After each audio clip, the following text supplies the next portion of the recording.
Welcome to Silmarillion Stories, where the Lorehounds your guides to Tolkien's world of Middle-earth. I'm David. I'm John, and this is our podcast for 2 chapters of the Silmarillion, of the Silmarils and the Unrest of the Noldor, and of the Darkening of Valinor, the 9th set of stories in the Silmarillion. For this episode, we've got a special guest with us today, Marilyn R. Pukkila. Marilyn has been a regular contributor to many of our shows, including this one and our coverage of the Earthsea cycle by Ursula K. Le Guin. You can find a link to Marilyn's website in the show notes. In this episode, we're going to be discussing the creation of the Silmarils, the conflicts arising amongst the Noldor, and the end of the two trees, before answering some listener feedback. Definitely send us feedback. We save it all up between episodes. Send an email to lotr@thelorehounds.com or visit our website where we've got a contact form and we've got a nifty voicemail feature. You just click a button, you can record a message, it gets sent to us, we can drop it right into the podcast. We also have a Discord server, link in the show notes. We've got a fun and active community with a dedicated Tolkien channel and channels for all the other shows and projects that we've got going. And make sure you stick around to the end of the podcast for programming notes about the rest of July, including the episode of Earthsea we just recorded with Marilyn. That's right. Along with updates for our affiliates, Properly Howard Film Reviews and Wool Shift Dust, which is Alicia's podcast, and she's covering a bunch of different sci-fi stories and books and all kinds of stuff. So stick around to the end of that. That said, we've got our Patreon. If you are interested in maybe getting ad-free episodes or early access, for as little as $3 a month, you can support us in producing all of this great content that we're working on. We just had, this month, in fact, is our 1-year podcasting anniversary. It's hard to believe that 111 years ago, we started our first Second Age podcast in prep for the Rings of Power television show. And here we are. As a way to say thank you to everyone who's been such great supporters, we're going to be sending out a special thank you gift at the end of the month. We've created a once-in-a-lifetime sticker. It has an elven inscription that says 1 year of good history, thanks to Marilyn and all the great folks who do Elvish translations. Anyone who's subscribed at the end of July is going to get one of these. We'll have some more information at the end of the podcast, but check us out at patreon.com/thelorehounds. Well, David, let's bring in Marilyn and let's start talking about these chapters. This is where things really start to, I really feel like the Silmarillion, it's heating up. We're cooking now, right? We're cooking with gas. Well, we don't want to cook with gas anymore, right? We want to cook with electric induction. Anyway, we're cooking. Somebody's cooking something. It smells good. And Ungoliant's hungry, so it's good to keep the kitchen rolling. Hi, Marilyn. It seems like we've hardly we haven't seen you in so long. I know. We just spent several hours with you massive yesterday. amount of time. Let's get some general impressions here. Marilyn, I think you've read this a few times. Oh, yes. What's your take on this chapter, this set of chapters and this story? Where does this rank in your Silmarillion enjoyment and its impact on the world of Middle-earth? Well, this is the heart of the Silmarillion, and the Silmarils are the heart of the story, basically. Right. So a lot is established here that eventually rolls into the rest of the legendarium concerning Lord of the Rings. And it was the massive mythology that was growing in the back of Tolkien's mind while he was writing The Hobbit, while he was writing Lord of the Rings. And little by little, he just kept drawing in pieces or dropping names. We learned, for example, in Lord of the Rings that Shelob is the last child of Ungoliant to trouble the unhappy world. Right. And the first time you read that, you think, Ungoliant? Okay, so who's that, right? What is this? What are we talking about? Well, in Silmarillion, we get to find out. And we find out about one of the really important mythic bases of Elves and Elvish culture of the two trees. And we see trees. I mean, it's your favorite line, right? Follow the trees. Follow the trees. Well, here we see why the Silmarils are tied in with the trees. Right. And the consequences of that.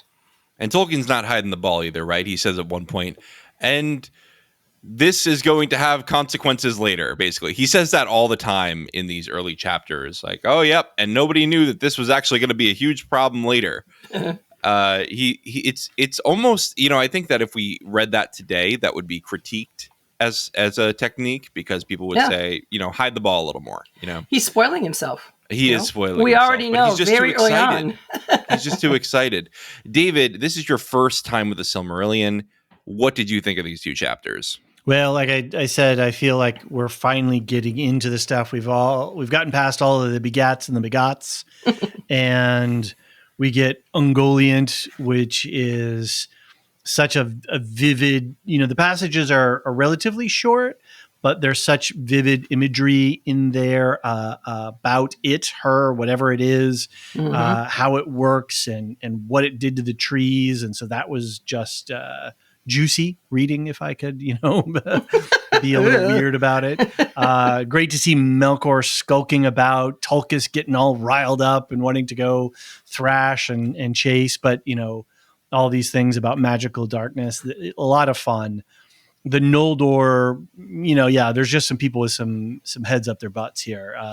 Really, really great too. And getting, who is it? Remind me, I'm sorry. It's one of the Fs. I have trouble walking. Describe them a little more, because there's a lot of Fs. He pointed a sword at his half brother. That's Fëanor. Fëanor, yeah. Fëanor is going to be haunting your dreams for the rest of the Silmarillion. And he gets called out, right? And they're like, yo, dude, that's not cool. You got to make up. We'll have this cooling off period. And then if you're good and then they're good, it'll all be just fine. And no, he's a complete jerk about the whole thing and takes his toys and stomps off the playground. Yeah, literally. Yeah, literally. And in all of that stuff with the Noldor, I felt this whole thing with the Valar as the parents, and they're kind of Gen X parents, right? They're just watching the kids beat up on each other. And then they're calling them both to account. Hey, knock it off. Everybody be cool. Who hit who? Yeah, I don't care who hit who. Just knock it off, And then one of them is going to be a jerk about it, and they're like, okay, can't do much about it, right? So well, they weren't set there to be the parents of the children of Ilúvatar, because they are not Ilúvatar. They were set there to prepare the world for the children. They were set there to be the landlord of the children of Ilúvatar. Right, and all of a sudden they're left with the baby, as it were. Right. And so they didn't get a parenting manual, and they didn't get the notion that they were supposed to do all that stuff. Supposed to do anything, which is what Gen X parents were like. So okay, I'll take your word for it. Yes, we were feral.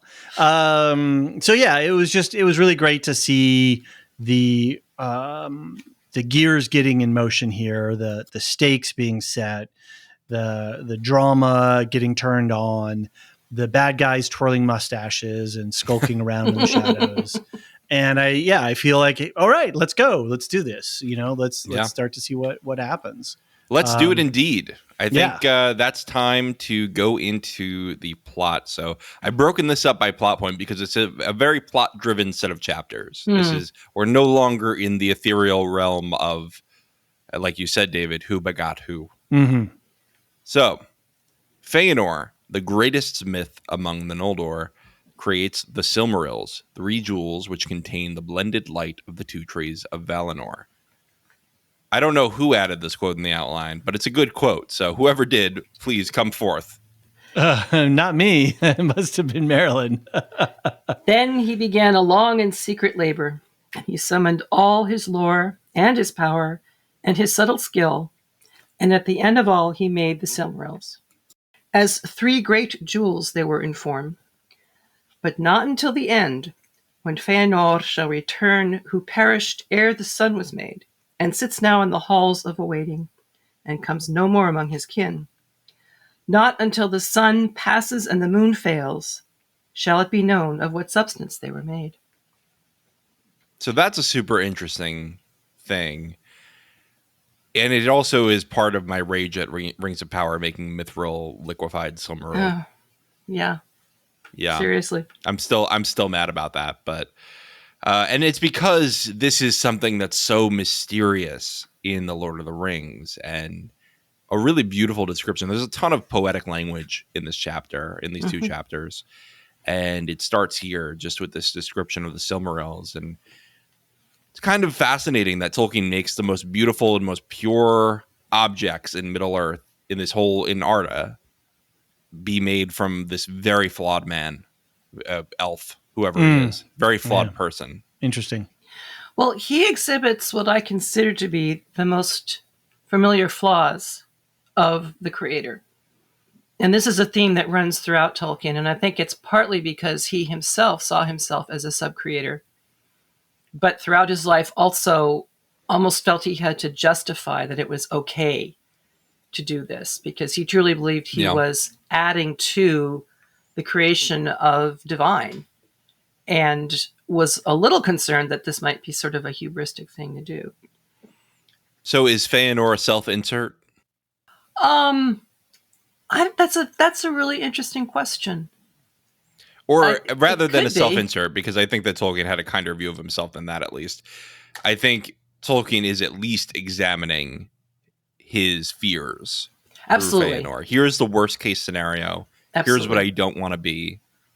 And this is what it leads to. But you see, Fëanor is already following a pattern that was previously established. Go on with that. The greatest temptation for all creators is to be possessive of their work. Mm-hmm. Right. And he gets real possessive later. Exactly. It's so much so that he doesn't recognize that the light came from the trees, but the light is inherent into the Silmarils themselves. And it is a living thing, that light. Right. That he has imprisoned, and that word gets used at some point, into the substance that nobody knows what it is. Yet the crystal was the Silmarils, as is the body to the children of Iluvatar. Exactly. The house of its inner fire, that within, and yet all the parts. It's like it was such an interesting construction that he was saying this, as this is to that, that is to this, and I was like, wait, how is the crystal of the Silmarils the body of the children of Iluvatar? We are the children of Iluvatar, and so it is our physical bodies that are the analogy to the crystal, whatever it is. And the fire within is the analogy to our souls, if you will. Okay. And the light within the Silmarils is of the trees of creation. Right. Interesting. Mm-hmm. Okay. Which Yavanna called forth. Right. And that was part of her function. But if you think back to Aule, and when he's first introduced as the maker, it specifically says he freely gave away all that he made. He taught everybody happily. He didn't keep any secrets and so on. But then he made the dwarves. And he did it in secret. He did it by himself. And as we know from having heard that story already, it almost didn't turn out very well. And in fact, there were repercussions down the line because he made them by himself, without any contributions from his fellow Valar. And so here's Fëanor doing the same sort of thing. And of course, Aule would understand that Fëanor had this need to create. But Fëanor has forgotten that he is also a created being, made in the image of Iluvatar and subject to limitations, and that the light in the Silmarils is not his, and nor did he make the light himself. And the fact that he went off by himself to make it, just as Aule did, both of them are mirroring Melkor, because it was Melkor's going off alone into the void, trying to find new things, that eventually led him to shift away from the music. Right. And create the discord. So they both have mirroring exiles.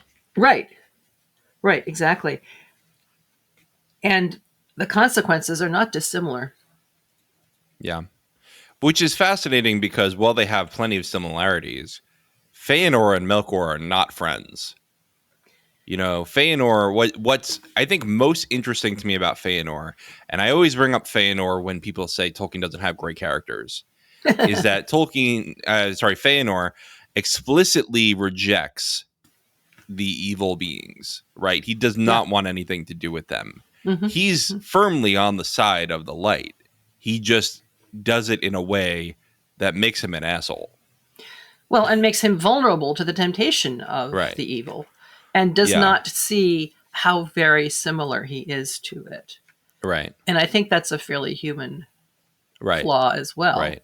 Letting sort of obsession and devotion lead you to the same things that you are against. And the things that you dislike most in yourself are the things that you immediately see in others and dislike heartily as well. Right.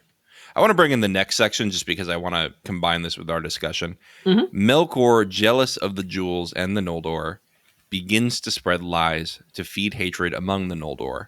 Once the Noldor are angry, Melkor teaches them about weapons, which the Noldor begin to make alongside shields with house emblems. This culminates in Fëanor openly calling for rebellion against the Valar. Lot here, and I think that this kind of dovetails with our discussion of Fëanor and his distrust of Melkor. Fëanor rejects Melkor, but is just as vulnerable to the echoes of his lies. Once the lies bounce off other elves, he is completely receptive to them. Yeah. Yeah. I was struck by the fact that it's not like they've been fighting a lot of wars already. Right.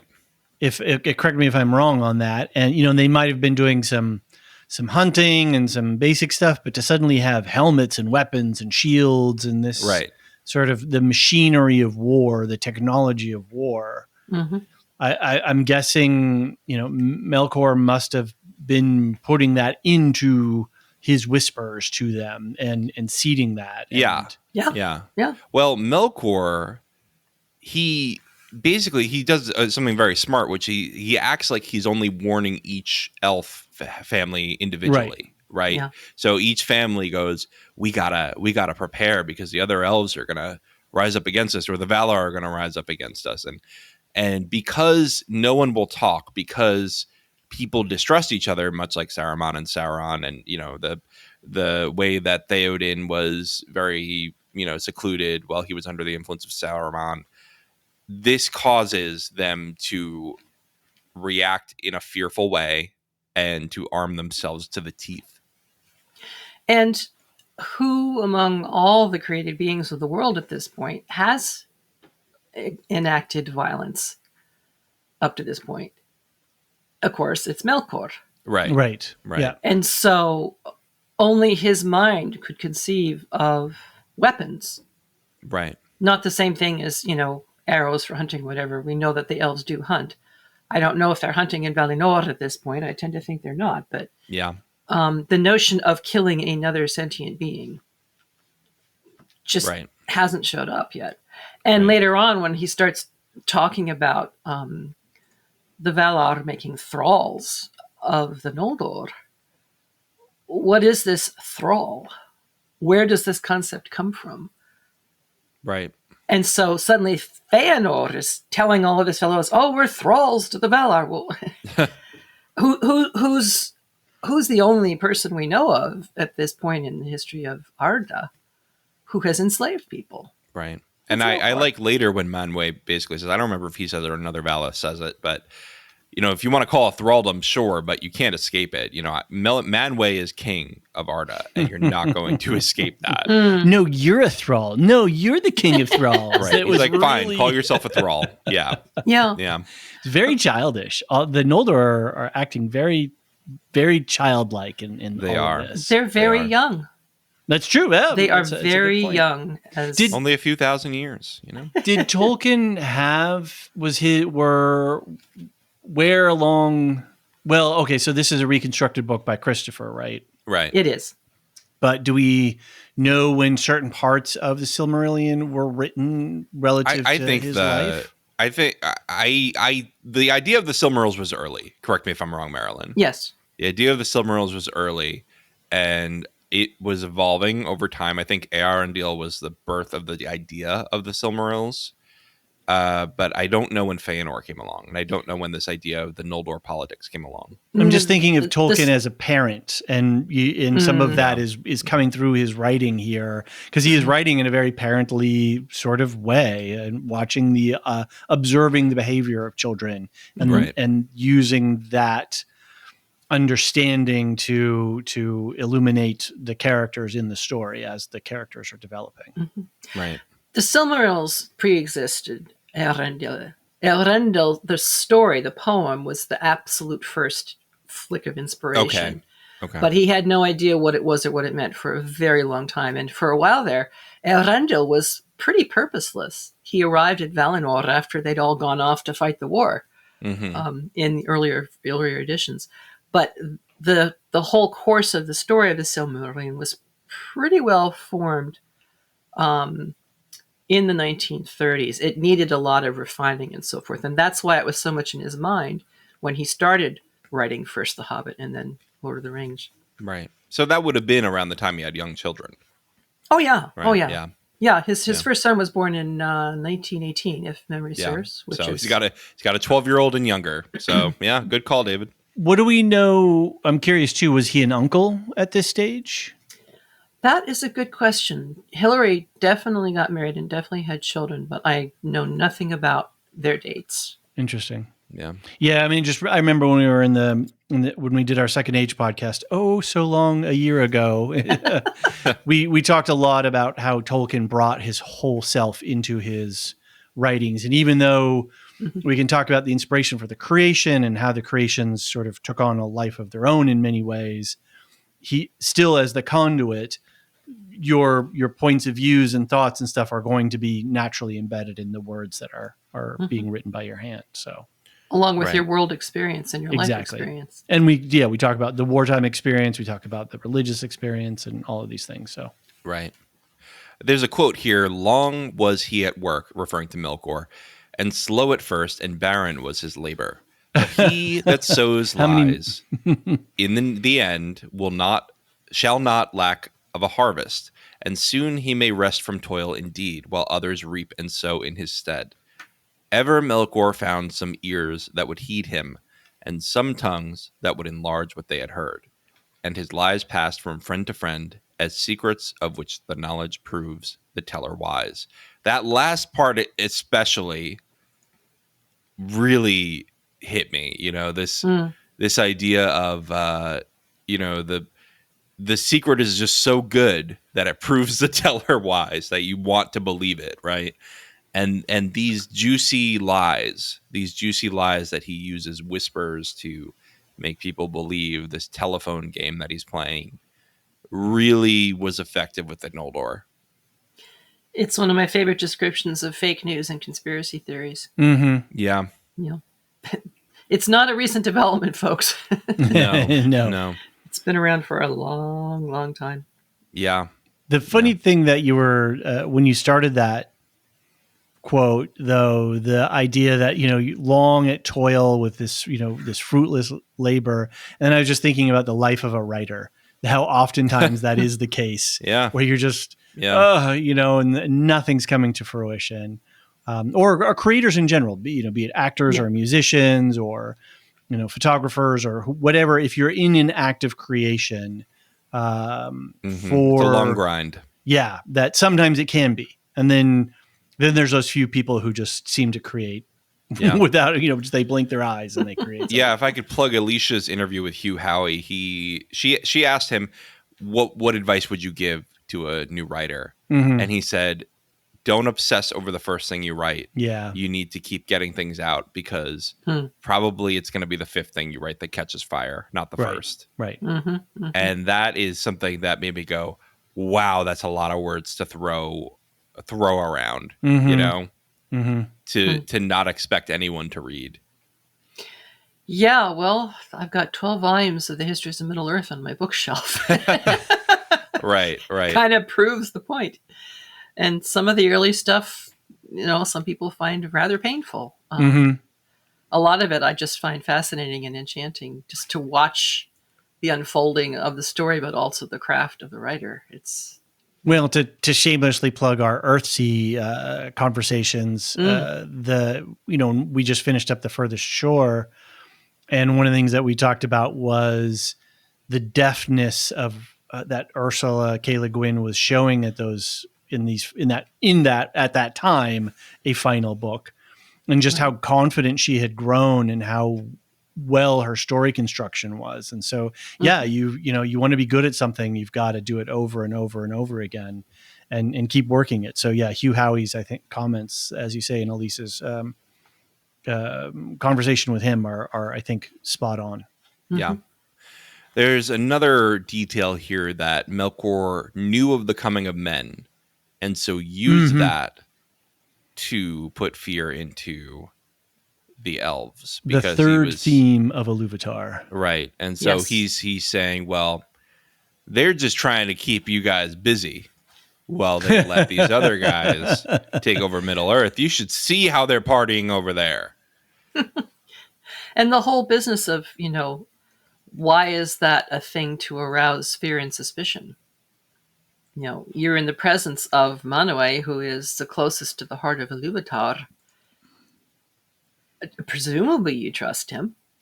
That's interesting. And so if the fact that Manwë hasn't chosen to tell you this, could have been an oversight, could have been he figured you wouldn't be interested. It doesn't have to have a sinister connotation. Unless theory, Melkor is the one who's telling it to you. Right. Yeah. And my pet theory is the same way that Iluvatar did not want the Valar to be big brother to the elves and do exactly what they did and take them away from Middle Earth. And the Valar said, let's let the men do their own thing and not let the elves basically adopt them into their culture and be the parents. Yeah, there is a little bit of that, isn't there? That the perception of the elves being such a superior culture to humans that they would interfere with the humans, natural development, whatever that means. I think that's fair too. When you look at the Edain compared to the other humans, the other men, I think that is a fair thing to say. Elves do heavily influence who men are. Mm-hmm. It sort of runs contrary to Tolkien's whole intention, of the elves ennobling humans. Yeah. So there had to be some connection, some overlap, some intimacy, in order to have the elvish strain become part of humans as well. But I think in their initial impulse when they decided to quote unquote invite the elves to come to Valinor, they weren't thinking past that at that point. They're kind of reacting to the situation as it was in the moment. Yeah. Which is, again, if you're an immortal, that's kind of right. a sensible thing to do. And unfortunately, the only one who had any sense of future, Mandos, said nothing until after the decision was already made. At which point he very helpfully chimed in and said, "Oh, so it's doomed." Well, thank you very much, Mandos. Couldn't you have, said that 10 minutes earlier? Then maybe we might have rethought some of this. Yeah. Well, and instead of removing our kids from the danger, go out there and deal with the danger, which is completely beyond their capacity. Right. There's a quote here. I believe Marilyn added it. Would you like to read that here? In those days, moreover, though the Valar knew indeed of the coming of men that were to be, the elves as yet knew naught of it, for Manwë had not revealed it to them. And this is where, again, I would say the Valar are not gods and they're not perfect beings. Right. Because they're created beings, they have limitations and imperfect knowledge. But, I struggle to come up with a reason why they wouldn't have told Noldor, other than what I was saying earlier. They just didn't see it as being that much important. Yeah. And then this other little line here, which I just love. Little have the Valar ever prevailed to sway the wills of men. Ain't that the truth? It sure is. And it sure Tolkien is. had a lifetime of experience of a demonstration of that little statement. So, in a sense, they should have been more worried about swaying the elves than they were about swaying humans. Yeah, I mean, the actions of the Noldor really, and I think, David, you've alluded to this, this really is setting the stage for the whole book, is this group just not being able to handle their own politics, clean up their own house. Something that we didn't really talk about was them making their own emblems and making their own arms, and this division further from already the division of the three. Yeah, the elves just love to divide themselves, right? We start off with the Quendi, we end up with the Calaquendi and the Moraquendi, and then even the Calaquendi are divided into several bits, and the Teleri split up into a million different factions. You get the Noldor, who stay united, but then they start to splinter off with the Fëanors and the Fingolfins and the Finarfins, and then the Vanyar, who are just chilling in Valinor. They're the poster child for the elves, I guess. It's differentiation. The cell keeps coming up with new bits and pieces. But yeah, I mean, I think that this, and again, the arms, they're built to go on shields, right? Like they're built for battle, and I think that's part of this too. Right. I mean, they don't just stop at hanging banners on their walls. Yeah, it's not a flag competition. And it is kind of interesting to ponder. Well, we know why they felt it was necessary, but having that really sharp differentiation, and it's just in the Noldor, the Vanyar are content to be those who sit at the feet of Anwe and aren't all that worried about differentiation. The Teleri, similarly, they're very content with Osse, and I don't know if Ulmo ever comes with them, but they're more focused on the world around them and the beauty and wonder of things. The Valar, too, start from a place of being in a direct relationship to Iluvatar, being the musicians, if you will, of the Ainulindalë. So, and they have some free will, right? He said, you got to be able to improvise and play your parts and do some stuff. But it strikes me that their forever and always orientation is to Iluvatar, where the Quendi are just like, hey, here we are. And then of course, people, humans come along. And so their orientation isn't to God in the same way. Not in the same way, not as obviously. Right. Indirectly. And, we are, we're here because the big guy set us in motion. And they do know that deities exist, and they, quote unquote, deities, small deities, demiurges. They have experiential knowledge that they're this group of beings that have remarkable powers that dwell, quote unquote, in this other space. So they don't have to do the act. They don't have to enact belief. You don't have to believe in something if you know it, if you've experienced it. Right. So it just isn't as big a deal in their lives, in a sense. And, you don't have to evoke Yavanna. You can just sit and glory in a tree, as it were. Just sit in a stupid tree. Marilyn, you added another quote here. I'll read it quickly. Fëanor began to love the Silmarils with a greedy love, and grudged the sight of them to all save his father and his 7 sons.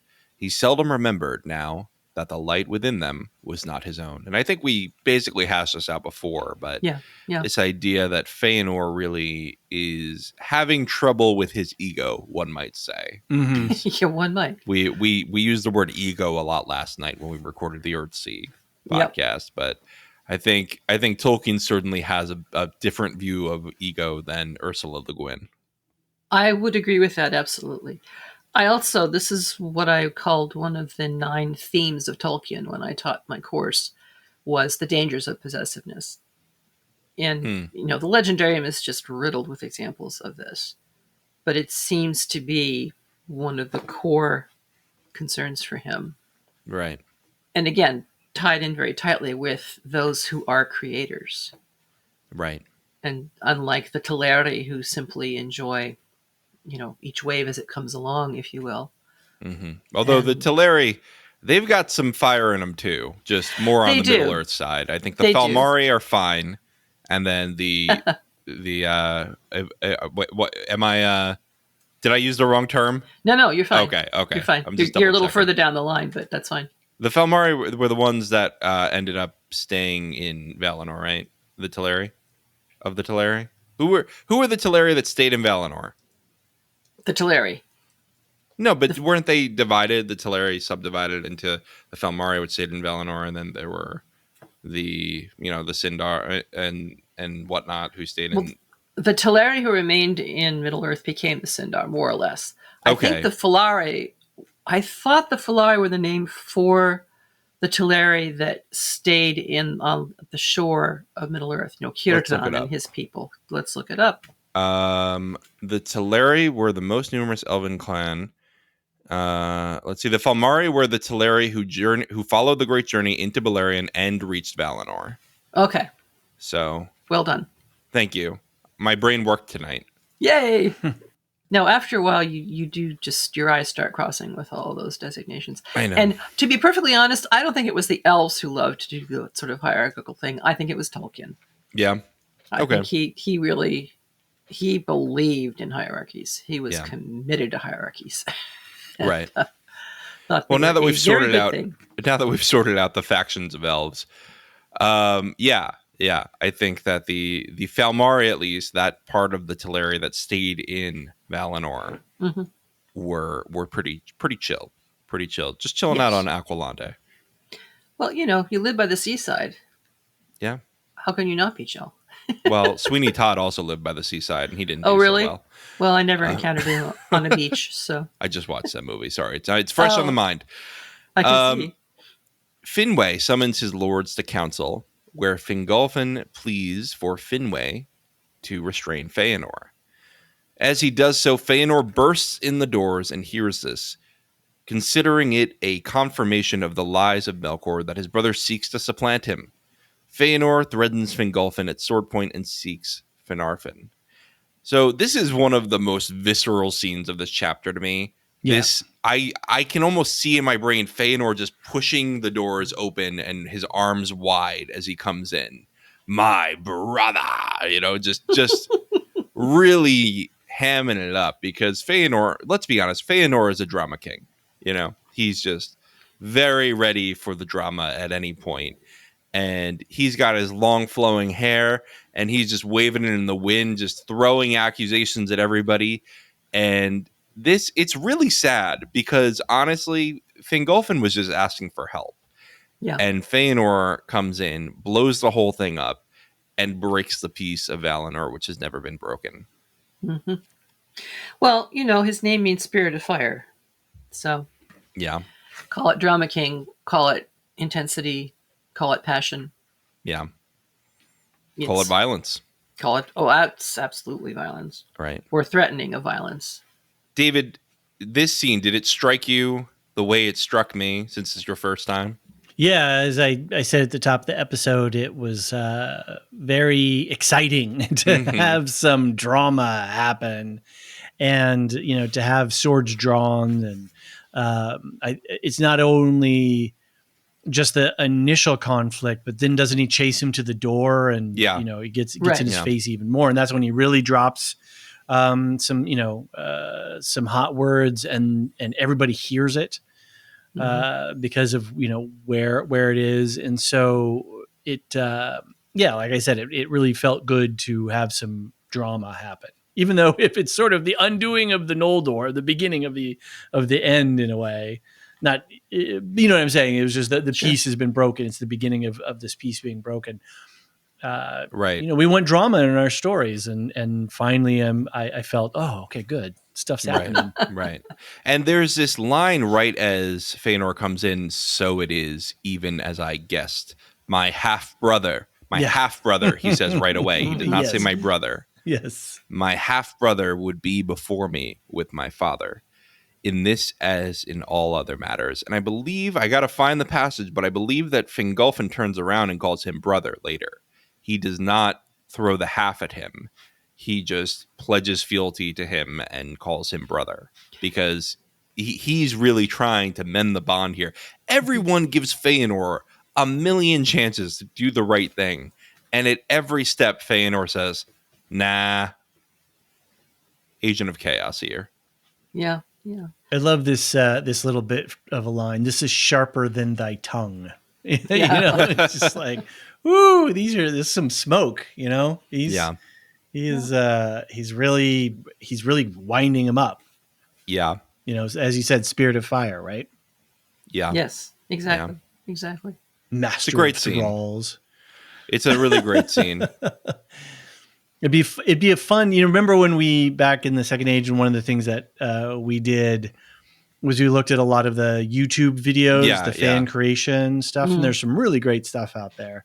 This would be a fun scene for a fan fic. Do it in like House of the Dragon style. Oh, it'd be so awesome. So awesome. Well, just have all the actors really eating the scenery and just have it big and dramatic. Yeah. Let's fan cast it right now. Right now, let's go. Lorehounds Productions. There we go. Yanni Dolphin has done a series of really good illustrations of this scene. Oh, really? Oh, She's great. an excellent Tolkien artist. Nice. What's her name again? Yanni, which is spelled Jenny, and the last name is Dolfen. She's done some amazing work, and she particularly enjoys depicting elves and horses. Those are two good things to favorite depict. topics. Yeah. So, no more elves and horses. We're back to the Holy Ones. The Valar cannot detect that Melkor is behind this, so they blame Fëanor. At Fëanor's hearing, the Valar realize the true cause, and Tulkas leaves to exact justice. Fëanor is exiled for 12 years for his breaking of the peace. Fingolfin offers immediate forgiveness, which is ignored by Fëanor.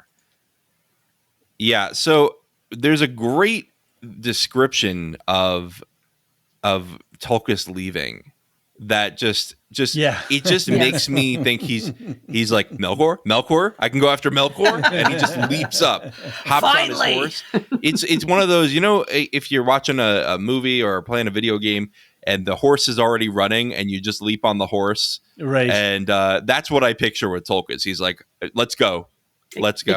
Except that Tulkas doesn't ride a horse. Well, he I'm can going to outrun imagine him on a horse creature. anyway. All right. Because go right it's ahead. better for my brain. So this scene, this is mom and dad decided to talk to the kids finally. The Gen X parents decided to talk to the kids. Right. And figured out that Uncle Randy is actually the problem, putting poison in the kids' ears instead of the kids themselves. Right. And so Melkor is now in trouble, but he does not get caught. He's very elusive now. John, just to keep out, I see the line, I will release my brother. Yeah, Fingolfin does say that. Right. They're trying to broker the peace. Like immediately, like, right? Yeah, I'm like, cool. Yeah. Like, we get the punishment. It's cool. I release you, brother, Right. And brother. Yeah, like you said, that's a really good point. Right. Sorry, right. So back to... And not that, like, if I have half siblings, and if I would maybe describe them, if I'm trying to be technically accurate with someone, describing my family, I would maybe call them a half sibling. But if I'm talking to them, I'm going to call them my sister. I'm not going to be like half sister. Unless you're really, really cross. Right. Or if for whatever reason you're feeling threatened by them. Right. Yeah. Rightly or wrongly. David, you were going to say? I was just to say, yeah, same thing. Extended family, step half thing. You just like, you're my sister. You just let it go. You give up the distinctions unless it's important. Was it your sister's, brother's, father's, uncle's former roommate? Dog. Wah! What does that make us? Nothing. Absolutely nothing. All right. Spaceballs reference over. Fëanor's 7 sons and his father Finwë went with him into exile. He is visited by Melkor, but after Melkor suggests the Silmarils are not safe, Fëanor rebukes him. Melkor escapes Tulkas' pursuit and leaves Valinor. Great part where Melkor almost lulls Fëanor into submission. He almost gets him, but it's the overstepping is what I love, is that Melkor just couldn't resist goading Fëanor, and Fëanor had none of it. And his pride and his greed overpowered his desire for revenge. Yeah, well, again, it's the Silmarils that are at the heart of the mistake.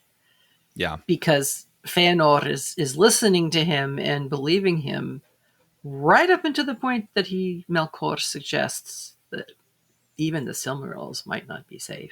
And, you just touched the live wire, right? Right.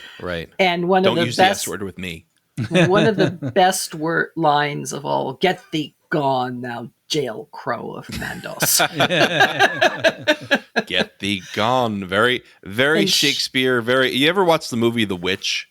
With the 2 V's in front. it's a horror movie, and they're all speaking in very old English because it's supposed to be Puritan early settlers of America. Sure. We settlers is using as a conditional word since people were here already. But anyway, and they all go off and they maybe go crazy and they maybe fall apart as a family, but we don't know because there might be hallucinogenics. Doesn't matter. Anyway, this is the kind of insult that they heard. Hurl, get thee gone.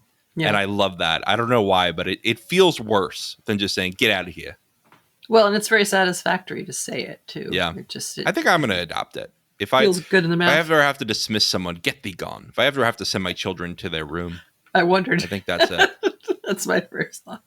Have you tried that, David? You have a child old enough to send to her room. Have you tried get thee gone? No, and I don't know that she would take it well. She's very affected by things. She can't watch Disney movies. She runs out of the room. Oh, my. Yeah, so she's very empathetic child. Approach. Yeah, very empathetic child. And so if I said that, even in jest, she might. I don't want to do that. Yeah. We have to know our kids' personalities. Yeah, absolutely. So I'm going to put on my Neanderthal here and say, on behalf of Fëanor, he does dreadful things. He's arrogant, violent, unbalanced, and thoughtless. Even so, I can have compassion for him because, as far as we know, he's the only one in Valinor whose mother died.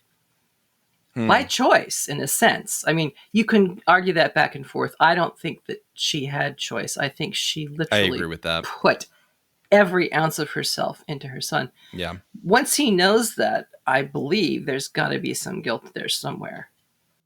Yep. I'm alive because my mother is dead.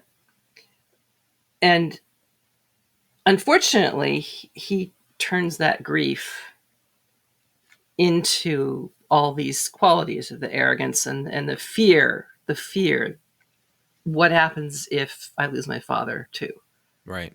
Well, then there's also, now that you're saying this, and it's bringing something to light for me, which is that we know from the next chapter, and I'm going to spoil something a little bit from the chapter we're reading next month, but we know that Fëanor can't redo the Silmarils, right? He put his essence into them. Right. And to say, I lost my mother because she gave so much of her essence to me, and now I poured all my essence into this. This might be the last thing I have of my mother. This might be the last thing she gave to me. Wow. And now you're asking me to sacrifice that? That's, it's a weregild, sort of like the ring with Isildur. Wow. That's really cool, John. I like that. You've got some linguistics for me, too, I see. Oh, yes. I find it interesting to reflect on the fact that the word Fë will be applied to Fëanor more than once in the following chapters, and we see it throughout the Legendarium. Frodo, as he's running towards the pass to escape Ungoliant's descendant once and for all, is described as being in a Fë mood, and he's not paying attention to things that he really should be paying attention to. And it's interesting that the word has variant spellings. F-E-Y is what we see here, but F-A-Y is a word that was often used to mean fairy or elf. And so, to the best of my recollection, and this is not perfect, but I think Fëanor is the only elf whose name begins with the sound Fë. And I can't think of one. I just wonder if Tolkien was making some kind of comment on that. I mean, I'm sure the name is linguistically constructed, and any listener who knows more about the language than I do, which wouldn't be difficult, by all means write in and share your thoughts on this. But it's often struck me that elves are often referred to as fays in literature from the early period. And so does that mean that Fëanor is the quintessential elf? I hope not. Yeah. Good question. Is he? I mean, he's certainly one of the greatest elves, and I don't mean that in best, but the most great of the elves. One of the most powerful, one of the biggest in stature, one of the most accomplished. One of the most gifted creators. Right. rivaled only perhaps by Aule himself. Right. Well, probably by Aule himself, but anyway. Yeah. Yeah. Well, I think that's a good spot to take a break. When we get back, we are going to talk about Chapter 8.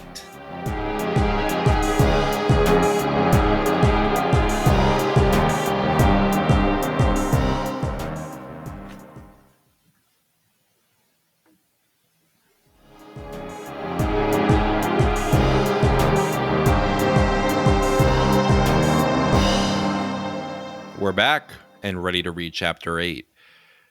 In Avathar, Melkor meets with Ungoliant, a giant spider obsessed with consumption, and forms an uneasy alliance with her. Melkor takes on the form of a Dark Lord, which becomes his permanent appearance.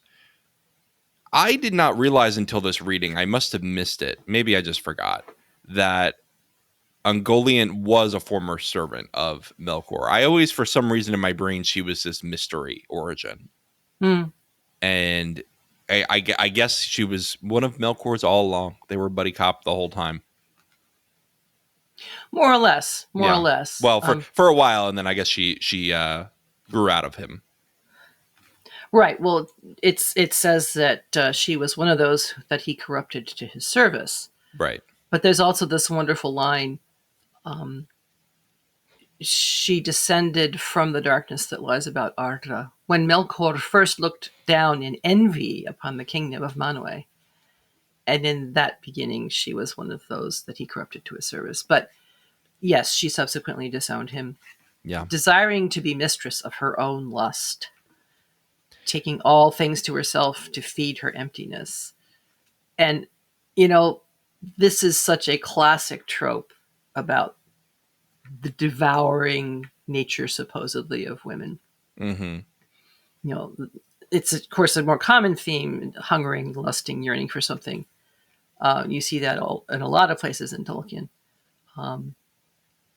If you think, of course, Melkor and light, Gollum and the Ring, giant spiders and light, but they desire it and hate it at the same time. Mm-hmm. Yeah. But the devouring feminine is a concept that has been around for a long time. And it's right here in this description where it's talking about she sucked up all the light she could find and spun it forth again into dark nets of strangling gloom until no more light could come to her abode. So there you have it. She's taking it in and then putting it back out into this transformed form. Yeah. Right. And that becomes really crucial later on in the next chapter. Strangling gloom. What a great little phrase. The descriptors of Ungoliant are some of Tolkien's best descriptions of evil. You know, just the name Ungoliant. You know, it's like Ungoliant. Yeah. It almost sounds like an adjective rather than a noun, rather than a name. David, what's your impression of Ungoliant? This is your first exposure to giant spiders outside of Shelob. Well, I knew Ungoliant was around, and so it's fun to finally get to read the chapter where they get, where she gets to take the trees out, as it were. And it's interesting because there's no definitive description. You know, oh, it had 8 legs and it did this and that. It's a very vague form description, but then of course all the description really makes you think and feel a spider-like creature. And then of course the connection to Shelob, there's some sort of connectivity there, right? I don't know the actual direct lines. And yeah, just interesting to have Melkor have a buddy cop, situation here, but yet they have their own motives and they have their own motivations. Indeed they do. And only in this time of when they're in alignment about a very specific objective are they able to work together in this way. Do we know, no spoilers, but does Ungoliant show up later, or? She has a little more to do. Okay. Yeah. A little bit. Does Tolkis get to fight her? No comment. Okay. And you're right about I think both she and Shelob, who is descended from her, are described as giant creatures in spider form. Mm-hmm. So they're not perhaps literal spiders, but they manage to mate with spiders, actual spiders. And some people put forth the notion that she was actually a Maiar. That's what I was going to ask. Did That we have a took on handle on what spider she was? form. The elder knew not when she came, but some have said that in ages long before she descended from the darkness that lies about Arda. All right. So, What if she was Tom? What if she becomes Tom Bombadil? that is certainly creative thought. One might even say fanciful. Right in LOTR at thelorehounds.com. I noticed too, maybe this is jumping ahead, John, but I noticed that we've got another festival here coming We up. do. I was thinking about that from our discussion yesterday. Yes, we do. Yeah. The use of festival as a nexus for story and plot to come together and for us to learn about and crazy things to happen. So, and interestingly, it's one of the very few times that we see any kind of religious ceremony. Yes. In all of Arda. Mm-hmm. So and the Valar are just having a party for themselves. And I love that Tolkien goes out of the way to say, yeah, they didn't need to do any of this. They're doing this for fun. They didn't need to eat. They didn't need to wear clothing. They didn't need to wear bodies. They didn't need to have a party. But they just liked it, guys. And they just had a fun time. And I think there may also be a little bit of them wanting to take on the forms of the children to better understand them. Mm-hmm. And perhaps to be a friendlier face, right? It's a little More creepy to talk to a disembodied form. Or a flame or a tree or whatever. I find it interesting that Ungoliant initially is afraid of doing what Melkor wants her to do. And what leads her to change her mind is his tempting her. Yeah. Do as I bid, and if thou hunger still when all is done, then I will give thee whatsoever thy lust may demand, yea, with both hands. So once again, lust is associated with feminine. And what is it with Tolkien and spiders? He was bit by a tarantula when he was 2 or 3 and always insisted that had nothing to do with any of his creative. To which I would reply, denial. Exactly. And interestingly enough, in role-playing game spaces and fantasy, Dungeons and Dragons, which it's this Northern European fantasy, Tolkien at its roots things. Yeah. A great set of encounters you can always give your players if they're in forested areas or underground areas is giant spiders. They are great adversaries to fight and they're really creepy and they lend a really great scary vibe, in the net and, getting the cobwebs in your face and all of that kind of stuff. Even Star Wars has the giant spiders now, right? They do, the ice spiders. Yeah. I was just watching some Rebels and they're all up in there with Kanan and hold on, spoilers, Ezra. Haven't seen that yet. Okay, well, no spoilers, but yeah, there's plenty of spiders. And in The Mandalorian has an encounter. Yes, I remember the ice spiders from The Mandalorian. So we got plenty of spiders. And we never got our ice spiders in the Song of Ice and Fire in Game of Thrones. No, we didn't. On the TV. Yeah, it's in the books, not in the show. Right. Boo. Oh, well. And can I just mention, since I just read that line? Sure. That I will give thee whatsoever thy lust may demand, yea, with both hands. That his whole statement there actually became a poster meme for hand washing in the early days of COVID.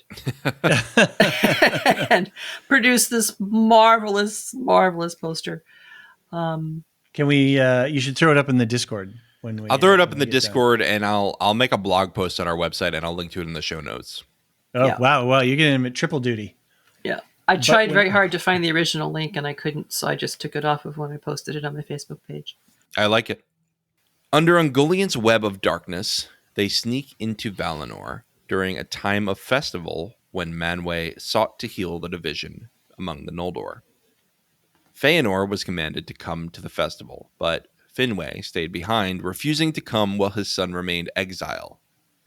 Fëanor and Fingolfin make up and Fingolfin pledges his fealty to Fëanor. A lot of Fea. I gotta enunciate these lines because there's just so many proper nouns and similar sounds. So we got a lot here. This web of darkness was such a cool way to describe their travel, and I love that he describes the whole route. They sneak sort of below the mountains of the Pelori, and then they come up in this area that's unguarded because it's west of the Pelori. So why would you guard inside the house? And it's really great, that whole thing.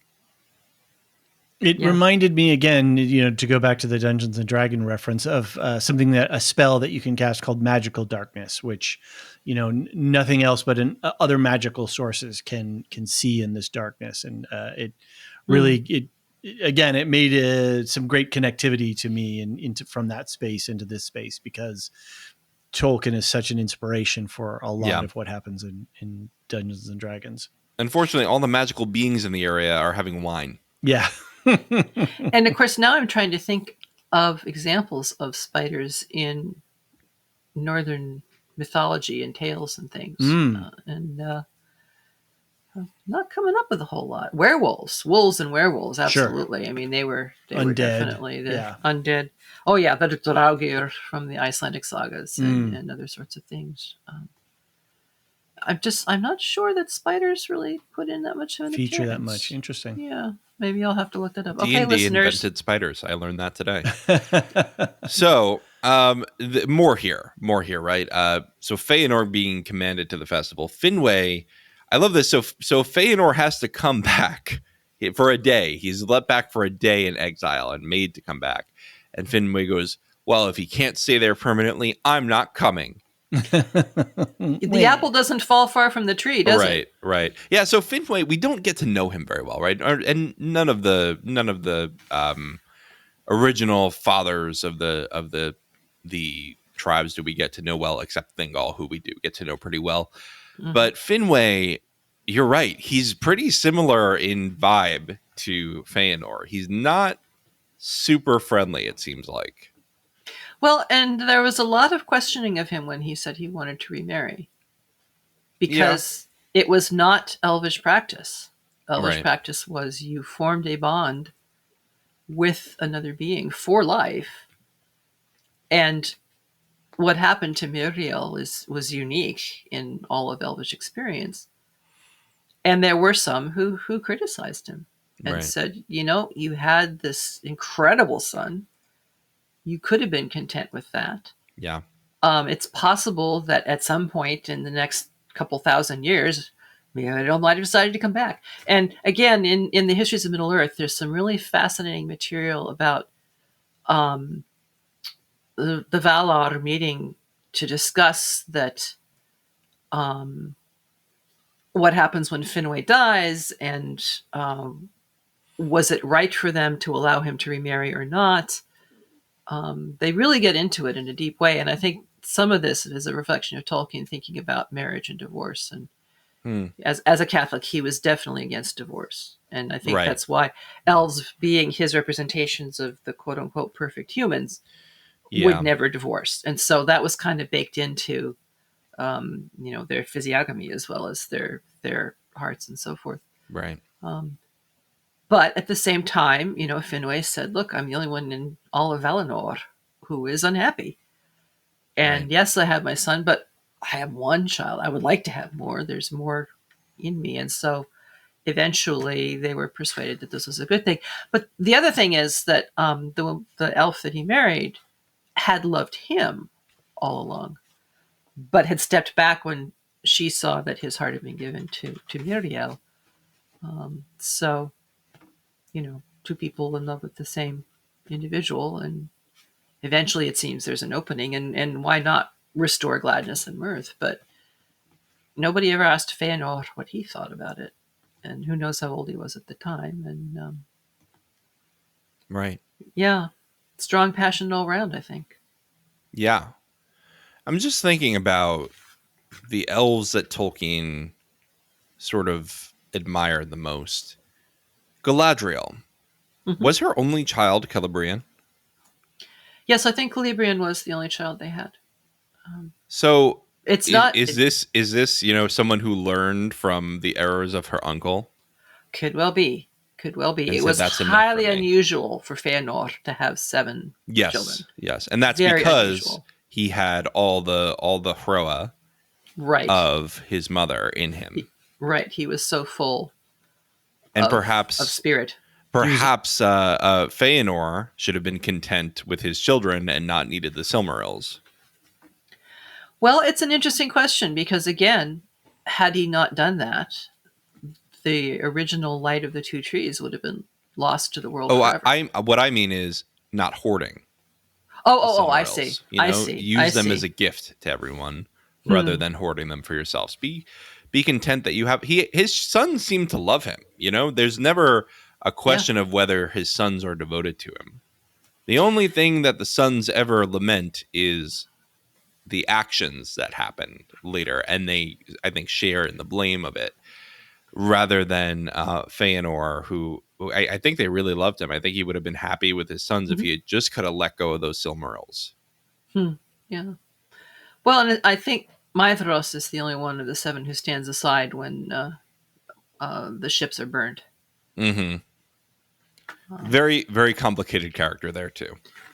Definitely. Yeah, the sons of Fëanor, David, expect a lot. They're going to be big players going forward. Right, they are going to be. Some are better than others. Let's just say that. Right. Yeah, keep an eye out on the Sea Sons, as we like to say, the sons of Fëanor, whose names start with C.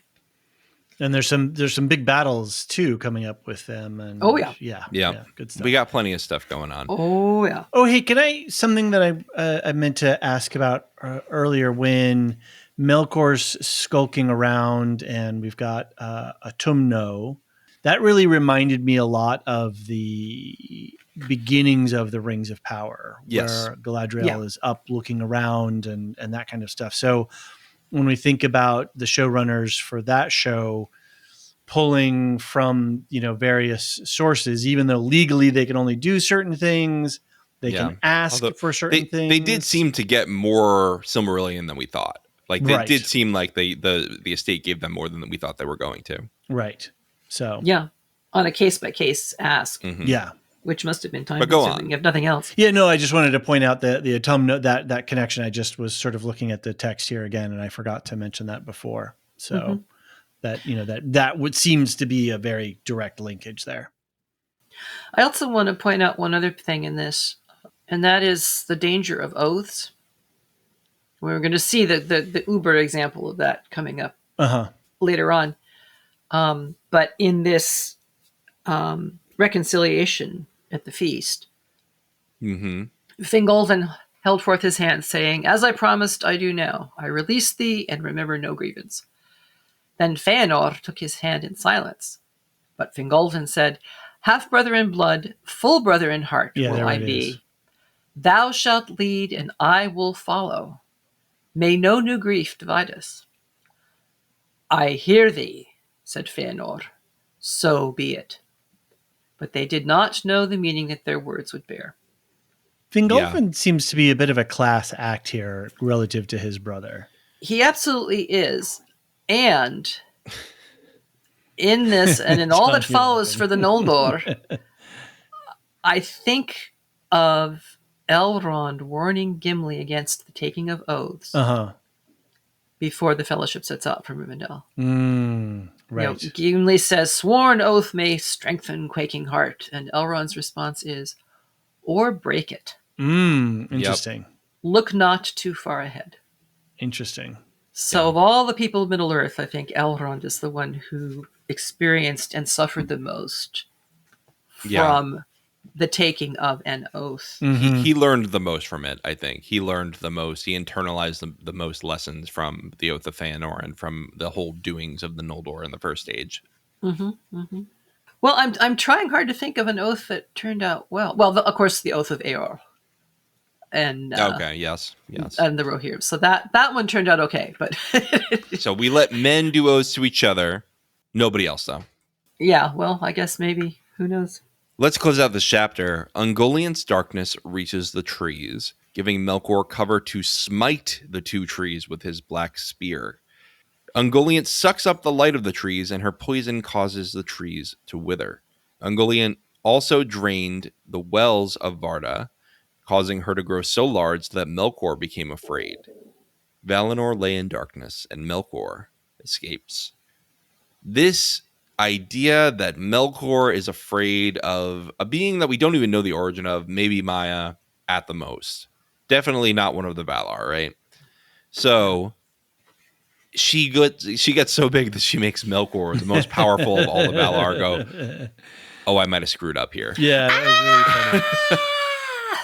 Yeah. Like I was envisioning a tick engorged. Oh, yeah. No, That's a nice piece of imagery, Nice David. piece of visual. I hope someone's eating while listening to this podcast. Not anymore. But it's so descriptive and so animalistic, and you know, I think one of the things that freaks people out about reptiles and insects is that there's nothing mammalian about them for us to respond to. So we can't look into the eyes and see the emotion by facial construction or how the eyes work. They're just a very flat affect creature, right? Mm-hmm. And so to have this vision of a spider-like creature sucking all of this stuff up, and I do not like that. Yeah, it's unnerving because we have no connectivity to them. They are alien to us from our mammalian responses. Yeah. I know people were disappointed to not see Ungoliant on screen in the intro to Rings of Power. Mm-hmm. Because that's imagery that I think is very unique and would have been very cool to see on screen. But it's beautiful writing. I mean, it makes you feel the emptiness. There's a quote here, "Yet no song or tale could contain all the grief and terror that then befell. The light failed, but the darkness that followed was more than loss of light. In that hour was made a darkness that seemed not lack, but a thing with being of its own. For it was indeed made by malice out of light, and it had power to pierce the eye, and to enter heart and mind, and strangle the very will." Wow. This living darkness. I think that's pretty similar to the feeling in Shelob's Lair too, right? Mm-hmm. Yes. Where the file of Galadriel, oh my God, now I'm back. Yeah. The file of Galadriel, they're going to come for you. Needs to save them from the darkness that really is invading them rather than just being there. You know, it's one thing to be alone in the darkness. It's another thing to have the darkness try to consume you. Okay, you just made a real connection for me. Because what is in the file of Galadriel? It is the light of the original Silmaril. That's true. Right. Yeah. Right. Reflected from her mirror, from the water. And yet, genuinely that light. And so finally, the light of the two trees gets to combat and overcome that darkness. So, I'm just double checking here. It's water from Galadriel's fountain, which encased some of the light of Arundel's star, the light of the two trees of the Valinor, which had been preserved in a Silmaril long before Arundel's lifetime. Yeah, we're getting very deep into the Silmarillion here, but there's going to be some mischief with where the Silmarils end up. Yeah. So, but even what strikes me now too is that even such a derivative so far removed from the trees, it is still that powerful. Excellent. And it still has that much potency, and especially in a time of great need, you know, it's there, right? That lightness over darkness is there for you. Yeah. Yeah. Yeah. And that is something else Tolkien does too. Everything is a lesser version of what came before. Right. Yeah. So the sun and the moon are lesser versions of the light from the two trees. And what goes into the file of Galadriel is a reflection of an original light, which is not a lesser light in that instance, but it is lesser insofar as it's a reflection from it. You know, all these sorts of falling away from the original beauty and glory that was creation. It's in digital asset management, we call things derivatives and proxies Mm. and children, and we have all these words that all come from source. And when you have your Mm-hmm. source document or what have you, and so these are all of these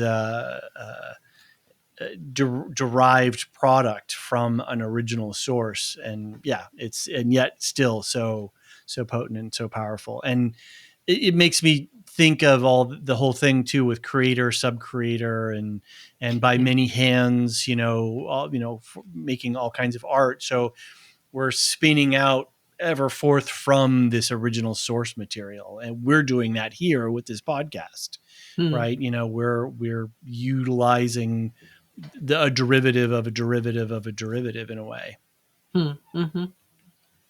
And perhaps one day there will be a derivative of podcasts where they react to podcasts. I wouldn't put it past. Did you ever watch Inside with Bo Burnham, his comedy special? No. He makes videos of him reacting to something, and then he does a reaction to that video and a reaction to that video until he's on this chain. And that's the joke, is when are we going to stop just reacting to things? But maybe we'll get there with podcasts. Who knows? Engaging in new creation. Yeah. Any more thoughts on this chapter, or these two chapters, really, before we move on to feedback? Not really. Just a lot of great descriptive language, a lot of great, again, density of words versus impact and world building and character building. The compression is great. I love the density of the writing relative to what we feel or think or how we react to a scene. When he says, this is sharper than thy tongue, it's like, wow, well, that tells me so much about what's going on. Or half brother, yes, like all these little stuff. Digs. Yeah. So it's really great to feel the world opening up and us getting actually into the story proper. Right. And this is the foundational mythology of so many of the elves that we know from subsequent stories in the Legendarium. And it's good to see it because you get a sense of their cultural origins, if you will. And the Noldor are the most complicated of the three major houses, in a sense. They're certainly more active, one could say, because they are the creators. And so again, they're enacting the creating, but they're also experiencing the consequences of their creation. And tracing those lines all the way up to beloved characters like Elrond and Galadriel, it's hard to remember sometimes the thousands of years that have spanned from this story to the Lord of the Rings story. But you still see bits of it gleaming through. You still see glimpses of it that touch back to this early time. In the Council of Elrond, when he's saying, I remember the banners of the battle ending the Second Age, and Frodo is absolutely godsmacked because he said, but I thought that was an age and an age ago. And Elrond says, well, it was. That's how old I am. I go all the way back. Oh, and by the way, my father's a star and my mother is a gull. It's I think it's good to see how all these stories were formed and see that they weren't just legends, they were lived experience. Right. So, lovely chapter. Really, like you said, David, kicks off the whole story. We are going to be expanding our world next month.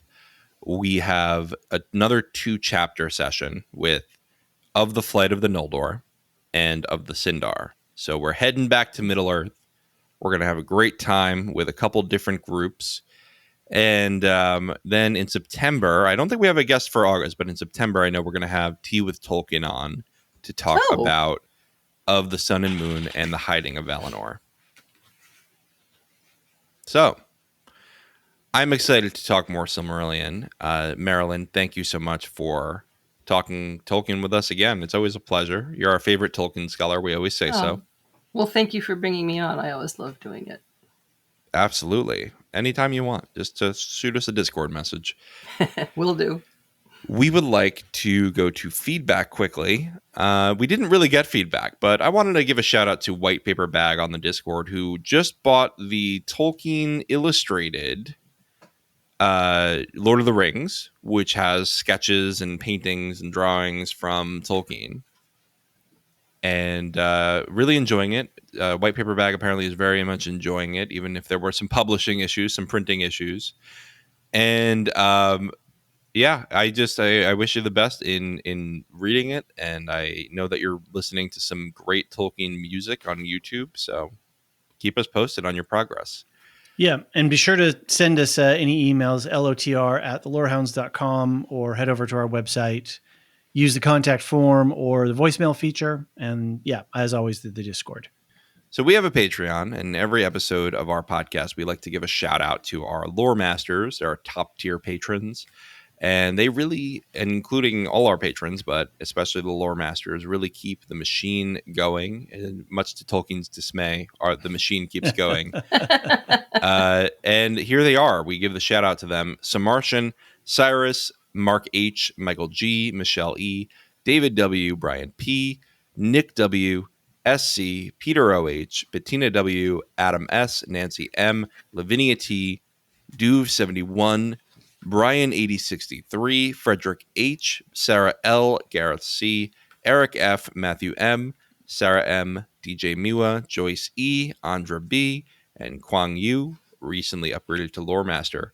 Thank you all so much. It's really been a lovely time doing this year of podcasting. We just put out our birthday episode of Second Breakfast, and I know we put the interviews out publicly. So if you want to hear that, if you're on the public feed, you can find that there. Find the rest of our Patreon exclusive content, including more Tolkien stuff now. We're doing Shireside Chats, which has the letters of J.R. Tolkien. Just started doing that.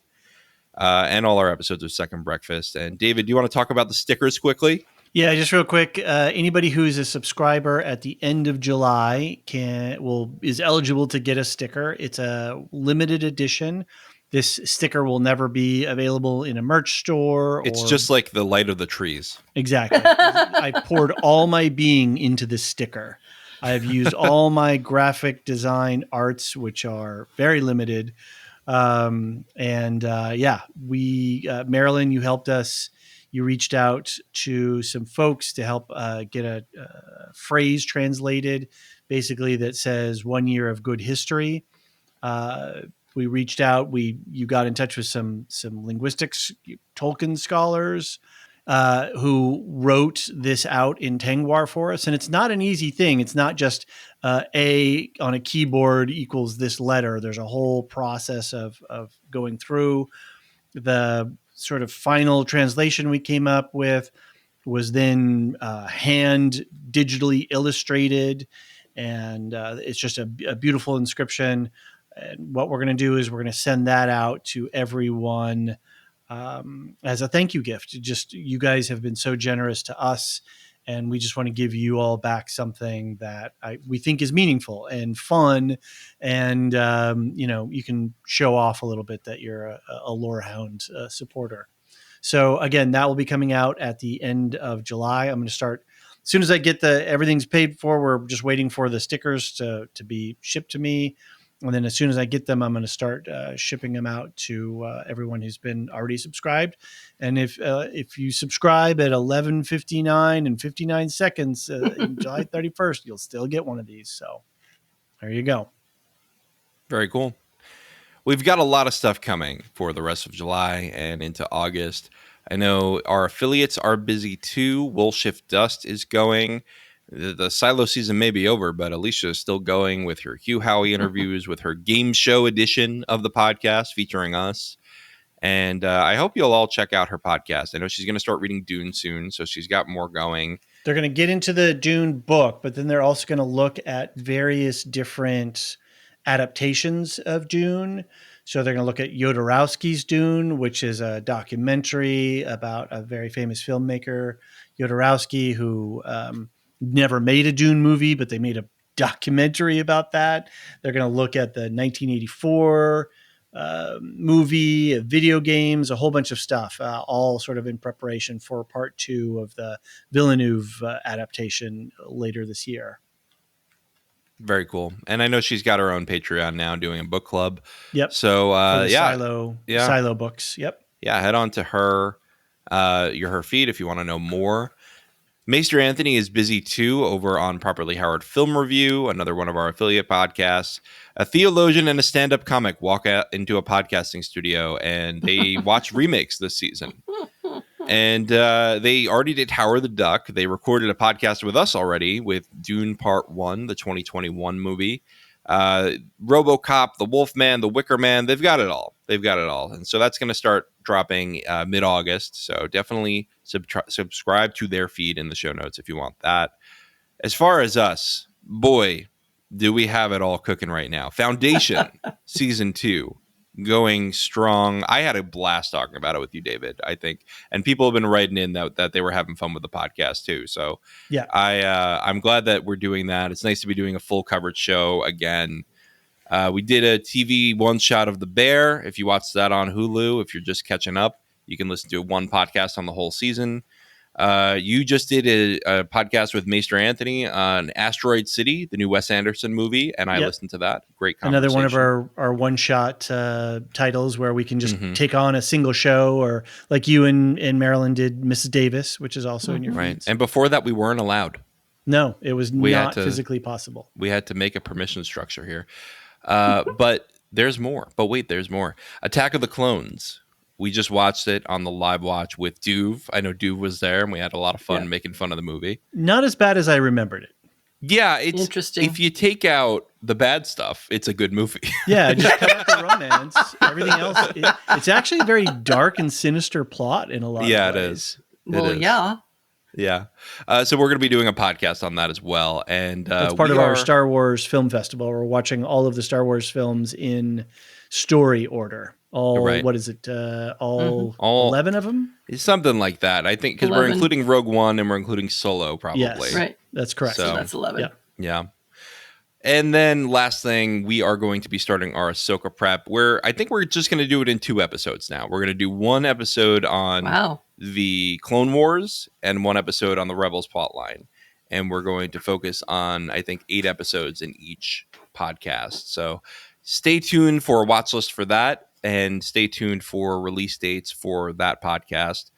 I think that's going to be great. It's going to be great to go through the backstory. The trailer of looked fire. Before, the show looks awesome. Yeah. So both trailers. There's 2 out now. Yeah. Are there 2 out now? Oh, okay. Yeah. Oof. So I'm drowning in a sea of content over here. Get your animated Ahsoka before she comes out on the small screen. Last quick thing to say too, sort of in programming land, whatever, we're in the middle of a writer strike, we're in the middle of an actor strike, and we're fully in support of the unions in terms of making sure that they have fair and equitable working conditions. So strength to all you guys on the line. Absolutely. And please work out a deal so we have something to cover next year. Please. Well, yeah, we need the studios to pull their heads out. I know. So. It's all on the studios now. All right. Hey guys, there's always books, right? Yes, there's always books. Plenty of books. I made a quip on the Discord server. We're a book podcast now. So there could be worse fates. On that note, read the next 2 chapters of the Silmarillion if you want to keep up with us for next month. That is of the Flight of the Noldor and of the Sindar. We will see you then. Bye. The Lorehounds podcast is produced and published by the Lorehounds. You can send questions and feedback and voicemails at thelorehounds.com/contact.